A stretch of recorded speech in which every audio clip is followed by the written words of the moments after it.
Media Cina memberitakan, Asosiasi Sepak Bola Tiongkok secara resmi mengumumkan pemberitahuan pendaftaran media untuk pertandingan tandang tim nasional sepak bola putra melawan tim Indonesia.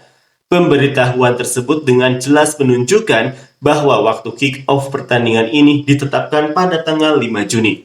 Tim nasional Tiongkok akan bertandang ke Indonesia dan kemenangan menjadi satu-satunya cara untuk menjaga harapan lolos ke Piala Dunia 2026. Saat ini, Tiongkok dan Bahrain memiliki poin yang sama yaitu 6, namun Tiongkok berada di posisi terbawah grup karena selisih gol yang lebih buruk. Tertinggal 3 poin dari Indonesia yang berada di posisi keempat. Pertandingan ini akan menjadi laga hidup mati yang menentukan nasib mereka. Seperti inilah komentar fans Cina. Setiap pertandingan adalah laga hidup mati. Judulnya sudah terpikirkan. Timnas berjuang mati-matian, mengerahkan seluruh kekuatan, sayangnya kalah dan langsung kembali ke tanah air. Langsung pulang naik pesawat charter hari ini. Mari kita berharap Timnas akan bertanding lagi tahun depan. Akhir-akhir ini semakin merasa Timnas sepak bola adalah penyeimbang keberuntungan negara. Berpikir begini membuatku merasa lega. Biarkan klub Cheng dorong Cheng saja yang maju. Sungguh bisa diandalkan, tim nasional pasti tidak sehebat tim-tim liga. Lagi dan lagi, laga hidup mati. Setiap tahun laga hidup mati. Kalau tidak menang, tidak usah kembali. Kalau sampai menang, itu baru keajaiban. Membayangkan timnas mengadakan konferensi pers setelah pertandingan dan menangis terseduh-seduh meminta maaf, aku jadi ingin tertawa.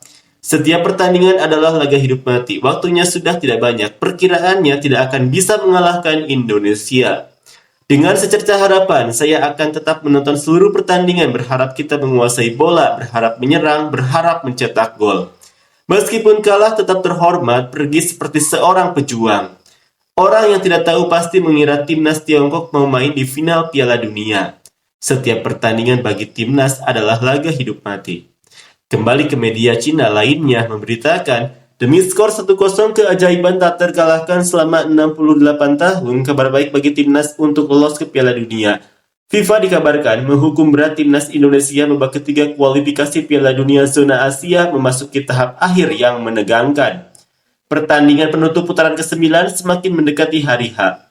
Meskipun situasi timnas tidak menggembirakan, mereka tetap mendapat banyak perhatian dari para penggemar di tanah air.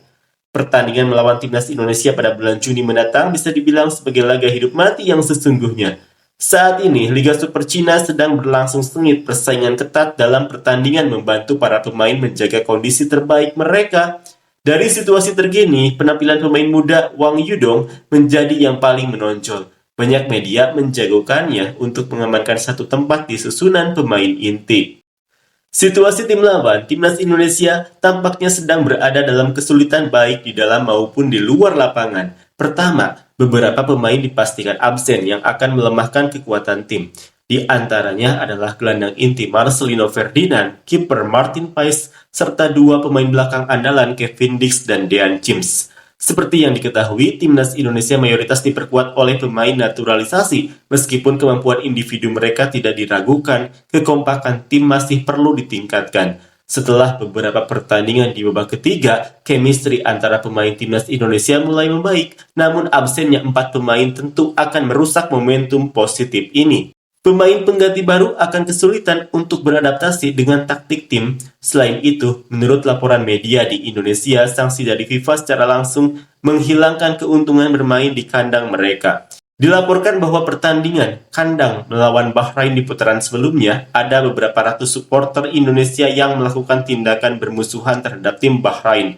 Akibatnya PSSI didenda oleh FIFA sekitar 500 juta rupiah atau sekitar 30.000 dolar Amerika Serikat. Yang lebih serius, timnas Indonesia juga dikenakan pembatasan jumlah penonton di kandang. Pada pertandingan berikutnya melawan timnas Cina, kapasitas stadion harus dikurangi sebesar 15%. Pemain kunci absen, ditambah sanksi FIFA yang menghilangkan keuntungan bermain di kandang, berbanding terbalik dengan kondisi timnas Cina saat ini yang sangat baik. Dalam sejarah pertemuan antara timnas Cina dan timnas Indonesia, timnas Cina selalu menjadi momok bagi lawannya. Dalam 68 tahun terakhir, timnas Cina belum pernah sekalipun kalah dari timnas Indonesia, yang juga menjadi salah satu lumbung poin terbesar bagi timnas Cina. Pada pertemuan pertama kedua tim, timnas Cina yang sebelumnya menelan 3 kekalahan beruntun justru berhasil mengalahkan Indonesia dengan skor 2-1, sekaligus meraih 3 poin pertama mereka di babak kualifikasi 18 besar. Kini pertandingan kedua sudah di depan mata dan timnas Cina mendapat 2 kabar baik yang signifikan yang memberikan harapan positif untuk membalikan keadaan dan meraih tiket ke babak playoff di saat-saat terakhir. Tentu saja ada satu kenyataan pahit yang harus dihadapi, yaitu pada pertandingan kedua melawan Indonesia, timnas Cina wajib mengalahkan lawan dan meraih 3 poin penuh untuk menjaga asa tetap berada dalam persaingan. Dalam 8 pertandingan sebelumnya, timnas Cina hanya meraih 2 kemenangan dan 6 kekalahan, terpuruk di dasar klasemen grup, tertinggal 3 poin dari Indonesia yang berada di posisi keempat. Namun, selisih gol timnas Cina terlalu buruk, sehingga hasil imbang di kandang lawan pun tidak akan membantu. Mereka harus berjuang sekuat tenaga untuk meraih kemenangan. Kali ini dengan bantuan intervensi dari FIFA, mampukah timnas Cina memanfaatkan kesempatan untuk menciptakan keajaiban? Hanya butuh 1 kemenangan lagi dengan skor 1-0, perjalanan timnas Cina menuju Piala Dunia akan kembali bersinar. Selanjutnya, media Cina lainnya memberitakan laga sebelumnya kalah 1-5 dari Australia, kemudian menang 1-0 lawan Bahrain. Indonesia kemungkinan kesulitan meraih poin saat bertandang ke Jepang di laga terakhir. Pasti Cina akan berjuang sekuat tenaga untuk menang melawan timnas Indonesia. Karena kemungkinan sulit meraih poin saat bertandang di markas Jepang, di laga terakhir, Indonesia pasti akan mencurahkan seluruh upaya dalam satu pertempuran pada pertandingan kandang melawan timnas Cina. Sesuai peraturan babak 18 besar, 2 tim teratas grup lolos langsung ke Piala Dunia, sementara peringkat ketiga dan keempat akan melaju ke babak keempat. Seperti inilah komentar fans Cina. Sial, Indonesia saja menang, cuma timnas yang masih kalah. Jangan-jangan Jepang nanti menurunkan semua pemain lapis kedua melawan Indonesia.